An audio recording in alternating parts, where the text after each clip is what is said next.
My name is Lily, and for 16 years, I lived in a house that felt more like a bank vault than a home.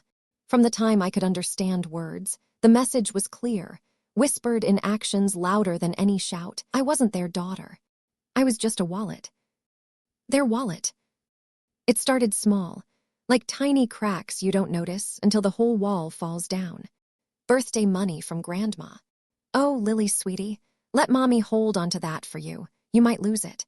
It vanished, used for groceries I didn't eat or bills I didn't understand. Tooth fairy coins. "Daddy needs gas for work. Pumpkin." You understand, right? And I did understand, or I thought I did. Helping the family was good. Wasn't it? Then it got bigger. When I turned 12, I desperately wanted a bike. My friends all had bikes.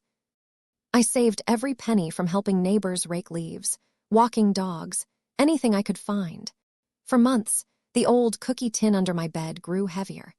The day I finally counted enough, my heart was bursting. I ran to Mom, waving the money. "Look, I did it. I can buy the blue one." Her smile didn't reach her eyes. "Oh, honey, that's wonderful. But you know, the water heater is acting up again." "Such bad timing. We'll use this for now, and we'll get your bike next time, promise." The cookie tin felt cold and empty in my hands an hour later. The bike never came. Next time never happened. There was always a next time, and a reason why my money was needed now. By 14, it wasn't just my savings they took. It was my time, my energy, my childhood.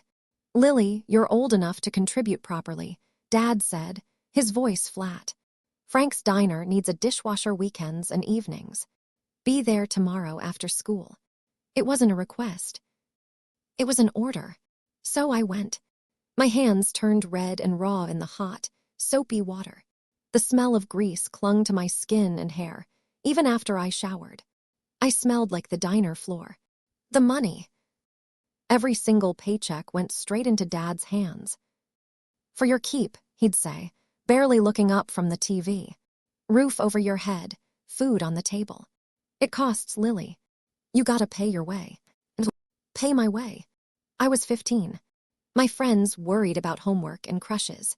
I worried about how many hours I needed to wash dishes just to pay my keep for another week in a house where no one hugged me.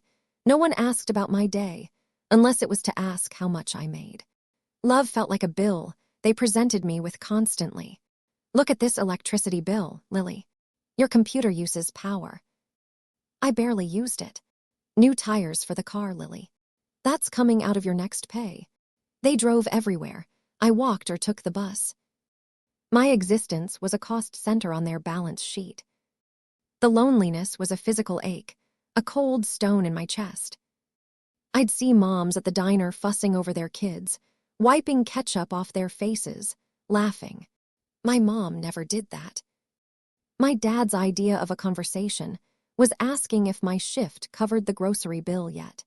I started feeling invisible, except when they needed cash. Then, I was very visible. The twisted part. The part that broke something inside me. It happened 2 months after my 16th birthday. I came home late from a double shift, exhausted. The house was quiet. They were out. I needed a Band-Aid for a cut on my finger, sliced open on a broken glass at work. I went into their room, to the little drawer in Mom's dresser where she kept first aid stuff. Rummaging past old lotions and tangled necklaces, my fingers brushed against something stiff and papery at the back. Not Band-Aids. An envelope, thick, hidden. Curiosity, a feeling I thought I'd buried, flickered. I pulled it out. It was old, the paper yellowing at the edges. Written on the front in faded ink, "Private. Adoption finalization." My heart stopped. Adoption. My adoption. I never knew. I ripped it open with trembling hands. Inside were official documents, stamped and signed. There it was, my name, Lily Ann Miller. Adopted by Richard and Susan Miller. Date, 3 months after my birth. The world tilted. I wasn't theirs. Not by blood. That explained so much.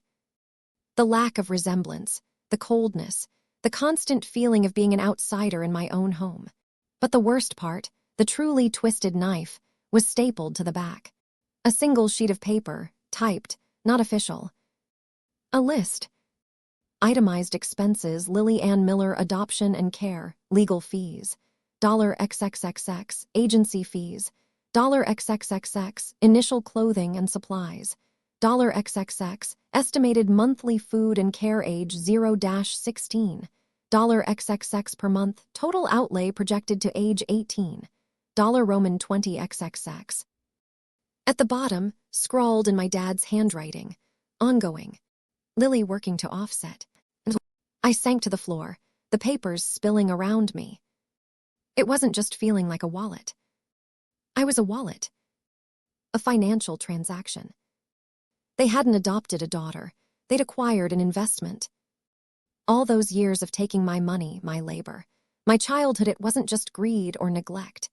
It was repayment. They saw me as a debt they were owed, a debt incurred the moment they signed those papers to take me in. My very existence, from baby formula to worn-out shoes, was a line item on their ledger. And I was working, slaving, to pay off the cost of being alive in their house. The cold stone in my chest cracked open, flooding me with a pain so deep and sharp I couldn't breathe. Not their daughter. Never their daughter. Just a column of numbers. A debt to be collected. That night changed everything. The hurt didn't vanish. It hardened into something else. Resolve. A fierce, burning anger mixed with a desperate sadness. But also clarity. I finally understood the game. They saw me as an asset, a source of income. Fine. But assets can be moved. Investments can be liquidated. I stopped seeing the money I earned at the diner as theirs. I started hiding it. Small amounts at first, tucked into a hole I made inside my old, ripped teddy bear. Then more. I lied about my tips. Slow night, I'd mumble, handing Dad less than I actually made. The guilt was there, a familiar ache, but this time it was drowned out by the roaring need to survive, to escape. I realized the only real currency I could generate, that they couldn't steal, was knowledge. Education. School had always been my escape, my quiet place. Now, it became my weapon, my lifeline. I studied like my life depended on it. Because it did. Every was a step away from them. Every scholarship application was a potential ticket out. I found allies. A teacher, Mrs. Gable, who noticed the exhaustion, the sadness behind my eyes. She didn't pry, but she offered quiet support, staying late so I could use the school library computer for homework, since they refused to pay for internet at home. The grumpy old librarian who started leaving college brochures, subtly displayed near the desk I used. The diner owner, frank, gruff but kind, who started paying me a little extra in cash, winking, for being my best washer. Don't tell nobody. The day I turned 17, I came home to another family meeting. Dad cleared his throat. Lily, with costs rising, we need you to pick up more shifts. Maybe quit that art club nonsense. Focus on earning. I looked at them, really looked. At the woman who never brushed my hair, at the man who never taught me to ride a bike. My adopters, my creditors.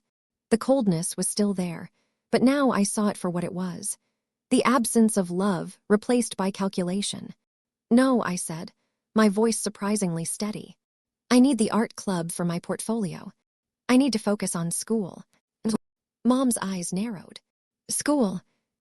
School costs us money, Lily. Time you could be working is time we're supporting you. The words hung in the air. Supporting you. The phrase that had always trapped me. But I had the papers now. I knew the cost. I am aware of the costs, I said, meeting her gaze. I've seen the ledger. Silence. Thick, heavy, shocked silence. Dad's face went pale, then red. Mom gasped. You went through our things. I found my adoption papers, I stated flatly. And the bill. The bill for me. I didn't yell. I didn't cry. I just stated the ugly truth they'd hidden. I'm not working more hours. I'm saving for college. Applications are due soon. The explosion came, of course. Shouting about disrespect, ingratitude, the huge debt I owed them. But their words bounced off me now. They had no power left. The twisted truth had set me free, in a horrible, painful way. Knowing I was just a financial entry freed me from the desperate, unfulfilled hope that one day they might love me.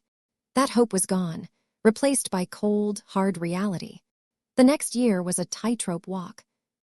Tension crackled in the house. They tried harder to control my time, my money.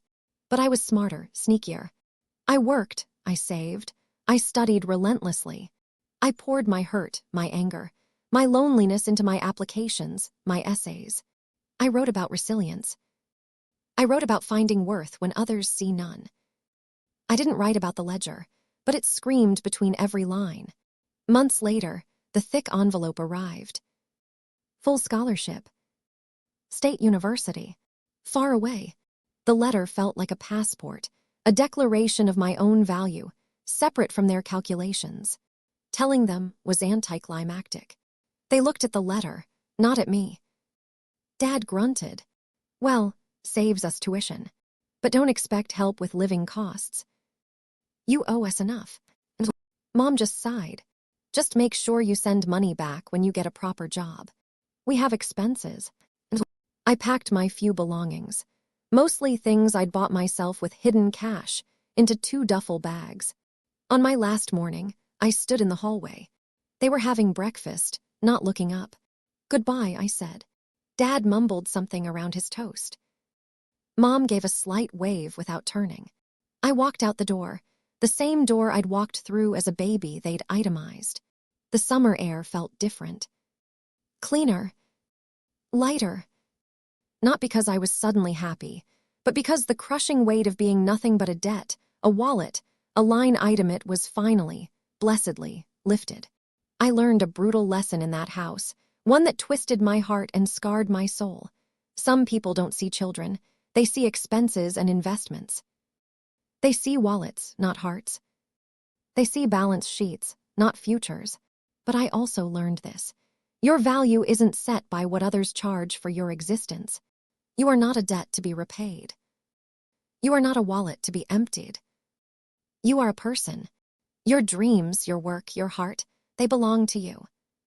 No ledger, no matter how twisted, can ever truly define your worth. That worth comes from inside, and it's the only currency that truly matters in the end. It took me 16 years to find mine, buried deep beneath the grime of the diner and the coldness of that house, but I found it. And I will never, ever, let anyone steal it again.